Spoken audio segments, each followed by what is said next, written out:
Hi everybody, welcome back. We're going to talk about constructed response assessments.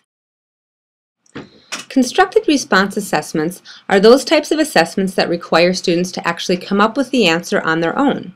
Unlike selected response assessments where they get to choose the answer, here they have to think about it and create their own answer. We will talk about three different types of constructed response assessments: fill in the blank, short answer, and essay questions. The first of these is fill in the blank. And fill in the blank questions are the ones where you just provide a small blank for a student to finish a sentence. These generally assess factual recall, many of the same levels of thinking that we find in selected response assessments. Students supply their own answer, but it's a one word or a very short phrase. When we're creating fill-in-the-blank questions, we need to think about a few things. There should be only one correct answer. Also, when you are physically making the test, you need to make sure that all of the blanks are the same length, or you can actually give away clues to the answer just by the length of the blank that you leave.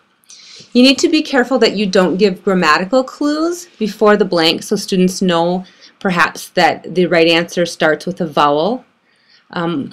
Best practice tells us that ideally we should only have one blank per sentence instead of multiple blanks for students to fill in. And you need to make sure that you provide enough detail so students know exactly what you're asking of them.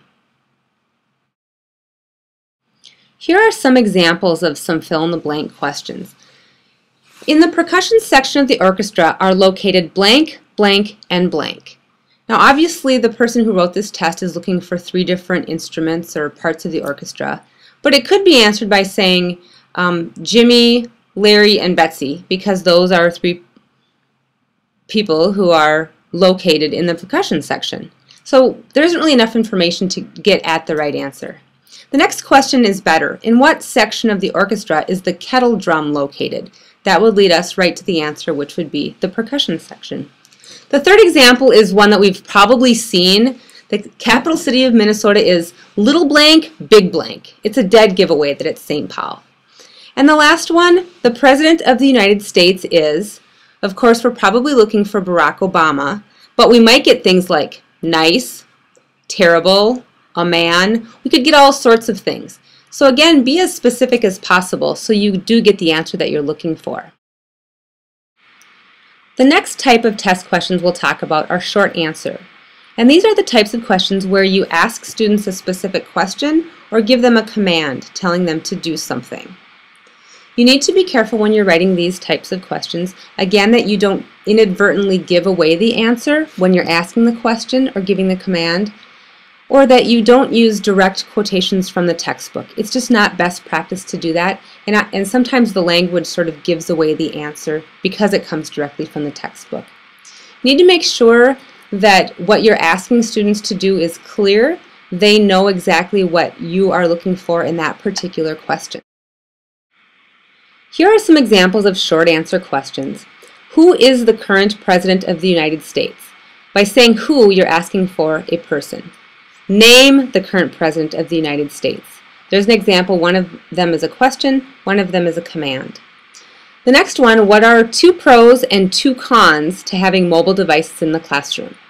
Again, it's short, concise. It can be answered with two pros and two cons. This way students know they need to come up with two for each. You're not just saying what are the pros and cons, where you might get one or two word answers, or you might get 6 paragraphs. So again, short answer questions can just be used when you need a little bit more information than you can get through a fill-in-the-blank type of question. Sometimes we need much more information. Sometimes what we're asking students to do is some very higher order thinking, and that's when we need essay type questions. These are also referred to as extended written response, but we'll call them essay questions. These are used to measure higher order thinking. They're used to measure complex outcomes. We often ask students to synthesize, evaluate, and create when they are writing essay questions. So these are really big questions. You need to use these when you are measuring knowledge, mastery, and reasoning that requires higher order thinking. Be careful to not overuse these because they are difficult to score, and they're difficult to write. Researchers in assessments say we should really save these for significant outcomes or significant standards that we need to measure. You also need to remember that students who are not proficient in writing in English can often find difficulty just with that part of answering essay questions. So you'll need to take that into account as well. Essay questions need to be very clearly stated. The question has to be thorough, but yes, it has to be specific. Ideally, you should provide students with an approximate amount of time that they should spend on these. You need to make sure that all students get the same essay questions. I know sometimes it's popular to provide, let's say, 4 essay questions and ask students to choose 2 to answer. The problem in doing this is that if the 4 essay questions are all assessing different concepts, then it's impossible for you as a teacher to know if they understand all 4 of those concepts if they only answer 2 of the essay questions. You can give choice in essay questions if they do indeed assess the same concepts that you're looking to assess.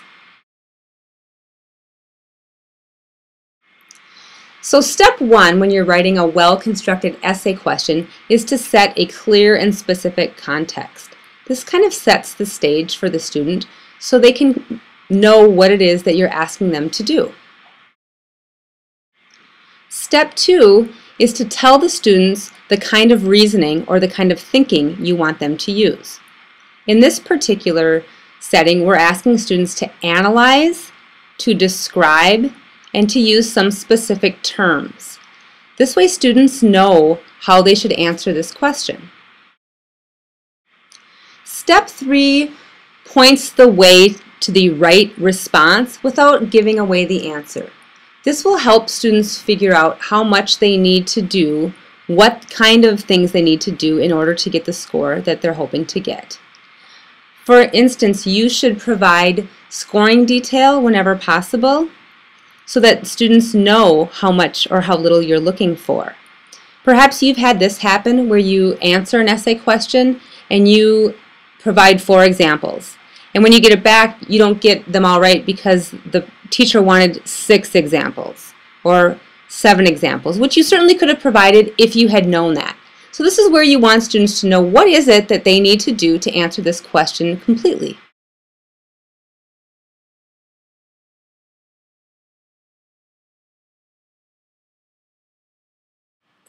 So here's what this essay question looks like when we put it all together.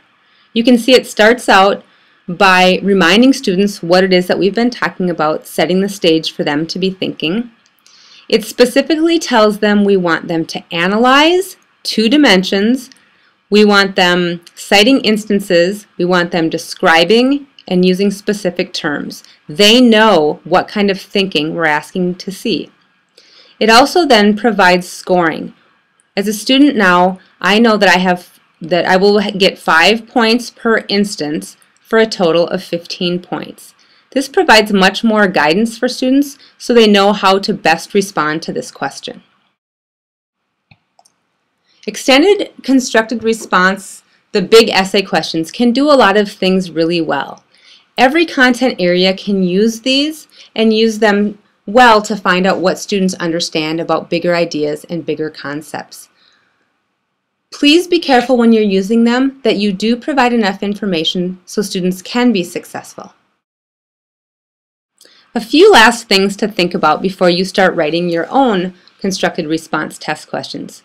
Save words like who, what, where, name, list when you're asking for restricted responses. Keep those for those short answer types of questions. When you're writing the essay questions, use clear, specific language. Tell the students what kind of thinking you're looking for. Avoid general terms like reflect, discuss, talk about. Students don't know what you're asking for when you use broad terms like that. And again, don't permit choice in the essay unless their choices will ensure that you can assess everything that you need to assess. Now it's your turn. You get to create a constructed response assessment that contains 3 fill-in-the-blank questions, 3 short answer questions, and 1 essay question. Try and make a test that you could actually use with your students now or perhaps in the future, because I really want this to be something that can be meaningful and useful for you. If you're not in a classroom setting, try and think about ways that you can use these types of questions in the work that you do. You will submit this to a peer for their review no later than February 20th, and you can then make any changes that you'd like to make and submit it in Blackboard no later than February 24th. Thanks!